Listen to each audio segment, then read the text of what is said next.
Good morning students. आज का हमारा टॉपिक है comparison between the electrical force and magnetic force. Comparison between electric force and magnetic force.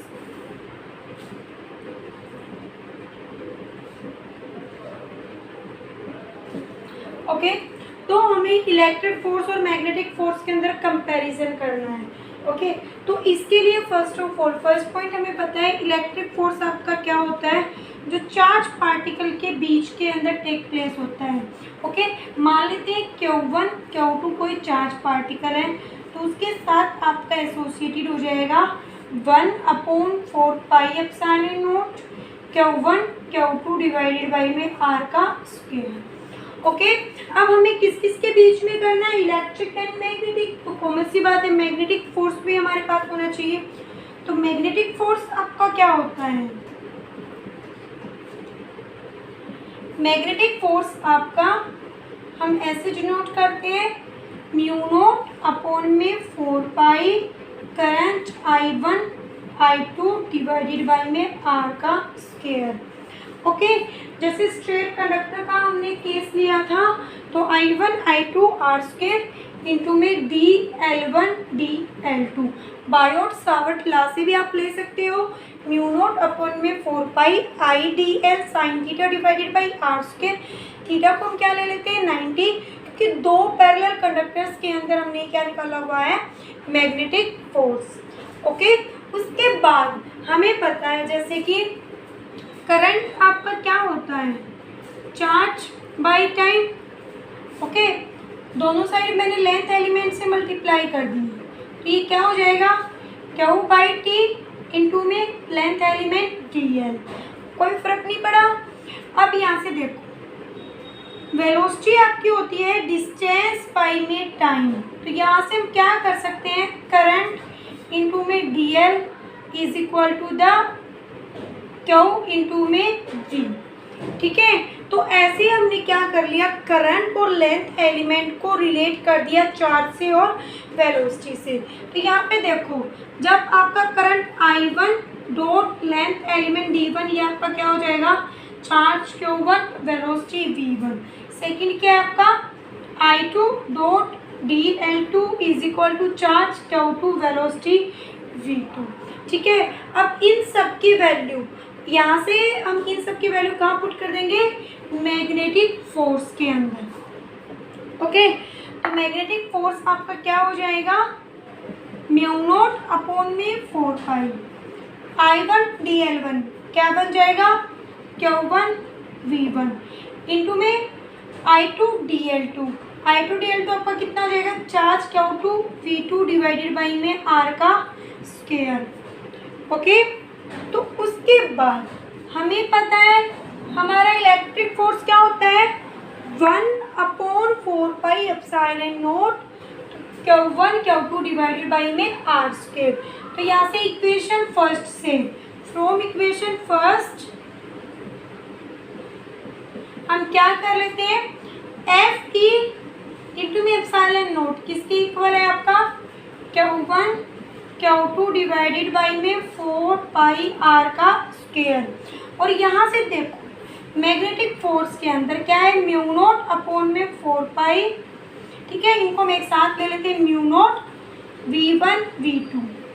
ठीक है, यहाँ से क्या है हमारा Q1 Q2 अपॉन में 4 पाई R स्क्वायर। ओके, यहाँ से हमने ऐसे कर दिया इसको, तो FM इज इक्वल टू, यहाँ Q1 Q2 अपना क्या होता है, सेकेंड इक्वेशन यहाँ पे पुट कर देंगे, तो म्यू नॉट V1 V2, यहाँ पे आपका क्या आ जाएगा, इलेक्ट्रिक फोर्स इंटू में एप्सिलॉन नॉट। तो यहाँ से हम लिख सकते हैं FM डिवाइडेड बाई में FE is equal to mu not epsilon naught V1 V2। Okay, तो जो दो फोर्सेस का हमारा रेशियो है वो हमने किसके इक्वल कर दिया, V1 V2 mu naught epsilon not. Okay, तो उसके बाद ये हमारा क्या है, अब देखो लेफ्ट हैंड साइड क्या है हमारी, फोर्स का रेशियो है। ओके, देखो हमने क्या प्रूफ कर दिया, F M divided by F V is equal to mu not epsilon naught V1 V2. V1 is the velocity associated with the Q1 charge particle and V2 is the velocity associated with the Q2 charge particle. तो यहाँ से आप देखो क्या कर सकते हो, force को फोर्स से डिवाइड कर रखा है, तो इसका मतलब ये क्या है, डायमेंशनलेस। ओके, लेकिन यहाँ देखो ये इसके इक्वल है। V1 V2 क्या है आपका, वेलोसिटी की प्रोडक्ट, इसको हम क्या बोल सकते हैं, मीटर का स्क्वायर सेकंड का स्क्वायर, मीटर स्क्वायर पर सेकंड स्क्वायर। बट ये क्या है, लेफ्ट हैंड साइड क्या है, डायमेंशनलेस, और left hand side right hand side के इक्वल है। तो सो राइट हैंड साइड को भी क्या होना पड़ेगा, so right hand side must be dimensionless, उसको डायमेंशनलेस होना पड़ेगा। तो वो कब हो सकता है, जब डायमेंशनलेस कोई टर्म क्या होती है, जब वो कांस्टेंट हो जाए। तो म्यू नॉट बेस्ट रहेगा, V1 V2 को हम 1 के इक्वेट कर देते हैं क्योंकि 1 का कोई डायमेंशन नहीं होता। तो यहाँ से देखो V1 V2 is equal to 1 by में mu not epsilon not. Okay, एक तो ये तो क्या है हमारा जर्नल केस। उसके बाद जब हम बात करते हैं स्पीड ऑफ लाइट की, तो ये रिलेशन आपका ऑलवेज होल्ड होता है। जब charge particle speed of light की फॉर्म में मूव कर ले तो 1 बाई में mu not epsilon naught, where mu naught is the permeability in magnetic field, epsilon naught is the permittivity in the electric field. दोनों का काम सेम होता है, म्यू नॉट तो करता है काम मैग्नेटिक में और ये करता है अपना इलेक्ट्रिक में। तो यहाँ से आप सी की वैल्यू निकाल सकते हो 1 by under the root mu not epsilon naught. ठीक है, लेकिन मान लेते हैं यदि जैसे कि यहाँ पे केस था, जब हम मीडियम के अंदर बात करते हैं, ये कहाँ मूव कर रहा है, वो फ्री स्पेस के अंदर।